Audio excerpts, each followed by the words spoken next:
Bismillahirrahmanirrahim. Assalamualaikum warahmatullahi wabarakatuh. Salam sehat kakak. Semangat ya. Sudah siap belajar hari ini? Ayo jangan malas mengikuti pembelajaran setiap harinya. Walaupun melalui video. Kita berdoa dulu yuk sebelum belajar. Berdoa dalam hati aja masing-masing ya. Yuk berdoa mulai.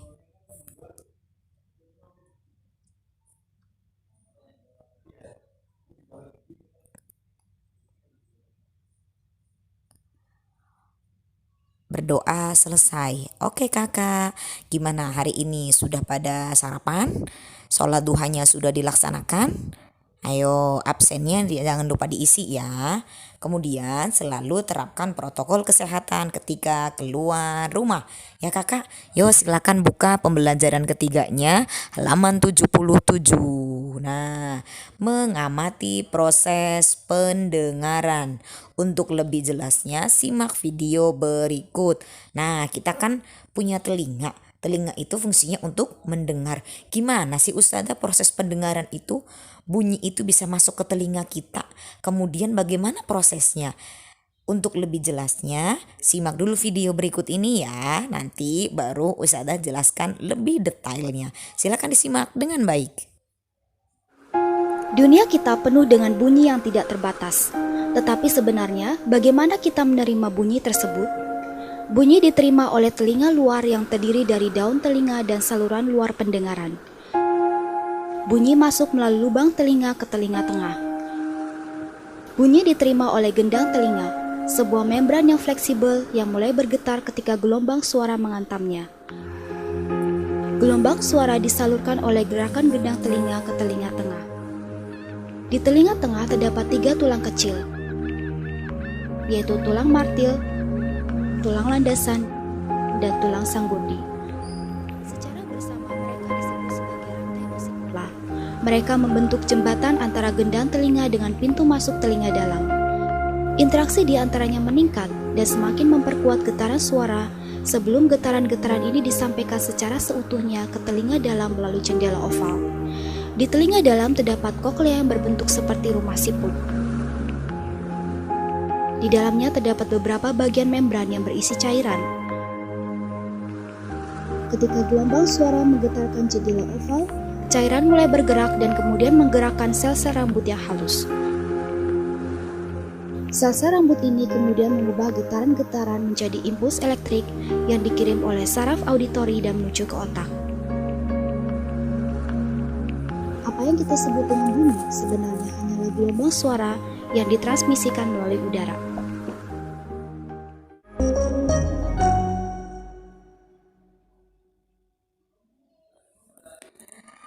Nah, bagaimana setelah melihat video tadi? Oh, ternyata proses pendengaran itu dari mulai masuknya bunyi ke telinga kita seperti itu, Ustazah.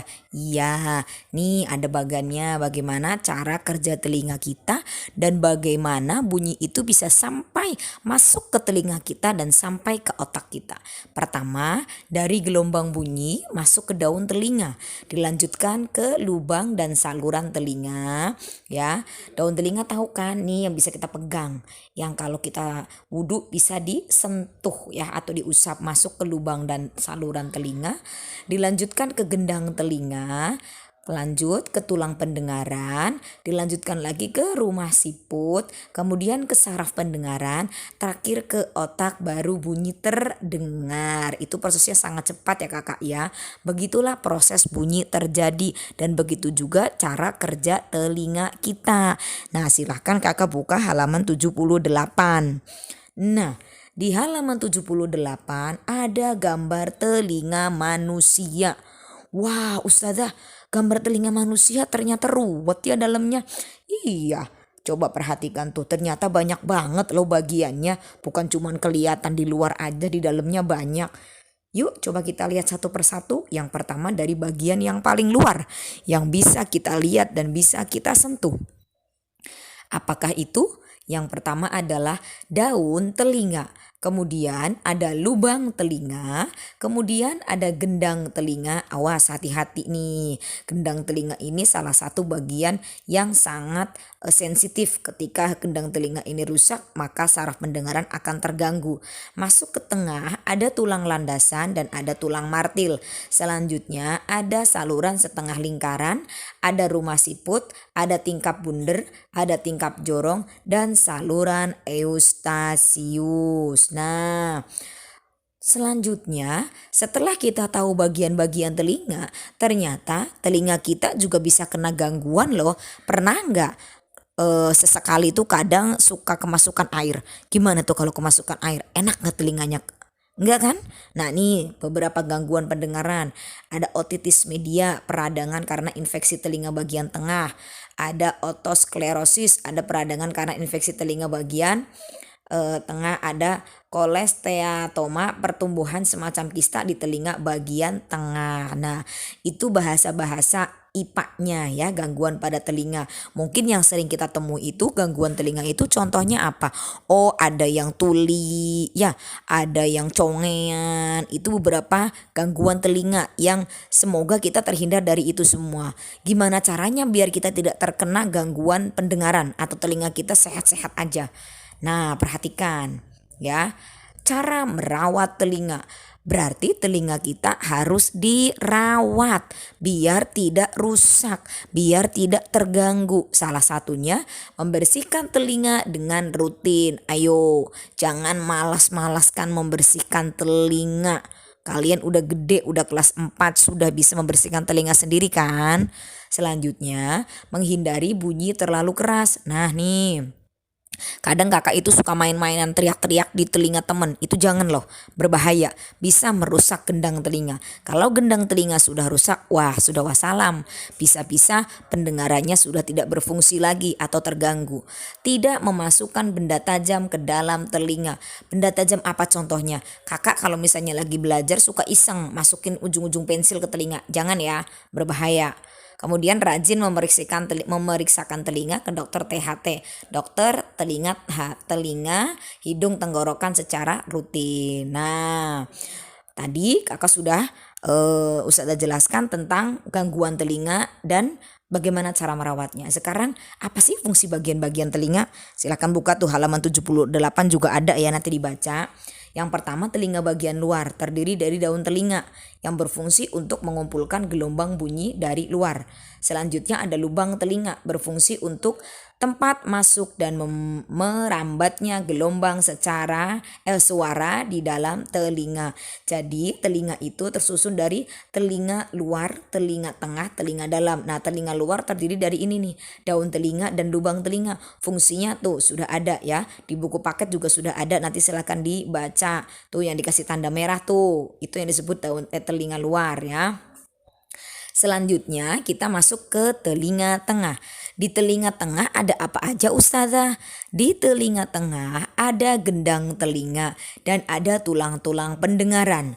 Gendang telinga berfungsi untuk menangkap gelombang bunyi yang masuk ke dalam telinga. Bagaimana gambar gendang telinga tuh? Di sampingnya ada gambar yang dikasih titik merah, itu adalah gendang telinga. Kemudian ada tulang-tulang pendengaran yang berfungsi untuk meneruskan gelombang bunyi dari gendang telinga ke koklea. Tuh ada gambarnya ya. Setelah telinga bagian tengah, lanjut yang terakhir telinga bagian dalam. Telinga bagian dalam itu terdiri dari apa saja? Ada saluran setengah lingkaran yang berfungsi untuk menjaga keseimbangan tubuh. Tuh yang dikasih tanda merah ya. Kalau saluran itu rusak, wah keseimbangan tubuh kita itu terganggu, makanya harus dijaga. Ada koklea atau rumah siput yang berfungsi untuk mengubah gelombang bunyi menjadi rangsangan bunyi. Tuh di gambarnya ada ya sayang ya, perhatikan baik-baik tuh ya, perhatikan. Nah selanjutnya, ayo berlatih di halaman 79 ya, halaman 79. Jawab pertanyaannya dengan benar. Nah, buka bukunya. Jangan nggak buka buku. Jangan hanya melihat video, bukunya mah kemana? Ayo buka bukunya. kasih tanda mana yang harus dikerjakan, kemudian nanti dikerjakan. Ustazah nggak mau ada yang mengabaikan belajar walaupun masih online. Ayo dibuka ya, ayo berlatihnya nanti dikerjakan. Kemudian yang halaman 80-nya yang ayo diskusi silakan dikerjakan juga ya, tentang peta pikiran indera pendengar. Bagian-bagian indera pendengar itu apa, fungsinya apa, bagaimana cara bekerjanya, dan bagaimana cara merawatnya. Dikerjakan, ingat, jangan malas-malesan ya kakak ya. Oke, selanjutnya kita lanjut ke pembelajaran selanjutnya, yaitu pembelajaran yang keempat ya, halaman 83. Ayo mengamati alat musik kelompok. Ayo membaca, silakan dibaca halaman 83 sampai dengan 84-nya ya. Alat musik kelompok itu apa saja sih contohnya yang ada di Indonesia ya. Kemudian di halaman 85-nya ayo membaca teks tentang kebersamaan. Nah, sebelum membaca teks tentang kebersamaan, silahkan dilihat dulu video berikut ini. Ya, bagus, awal yang bagus, agak cepat sedikit, ya.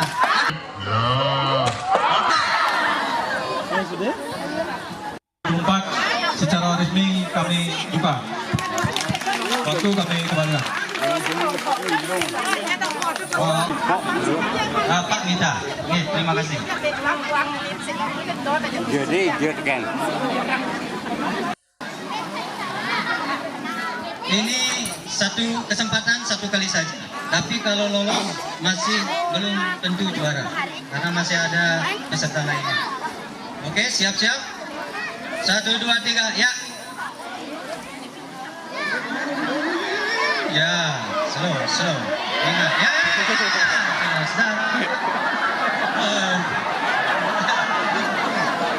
Oke, ini bagi peserta kami kasih tahu tipsnya.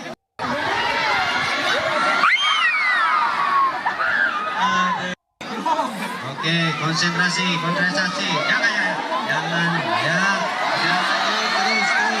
Terus ya.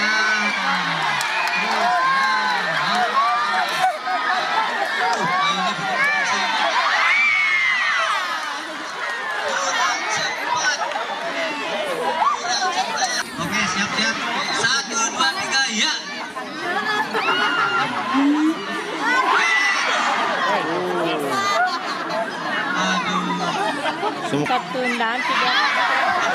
Sudah siap? 1, 2, 3, mulai. Ya, ini kemarin bisa lewat dengan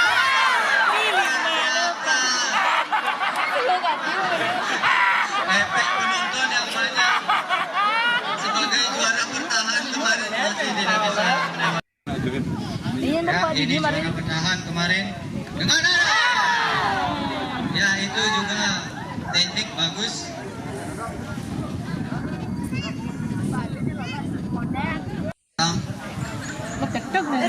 Betul, gue jaga. Tolong peserta pemanasan ya. Oh, keram biasanya. Tolong minta tolong panitia ada ambil sepeda satu di pinggir sepeda.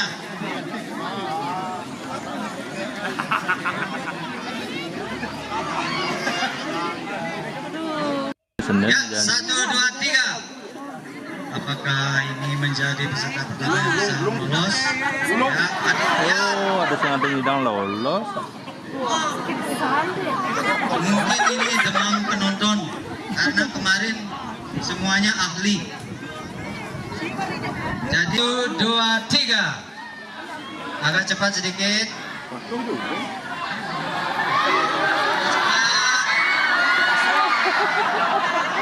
Terlalu slow. Setelah suyat, yoga siap-siap.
bagaimana setelah melihat video tadi itu beberapa cuplikan tentang lomba di bulan Agustus ya. Mungkin kakak juga tahu. Nanti silakan dibaca halaman 85-nya ya, kebersamaan tanpa memandang perbedaan.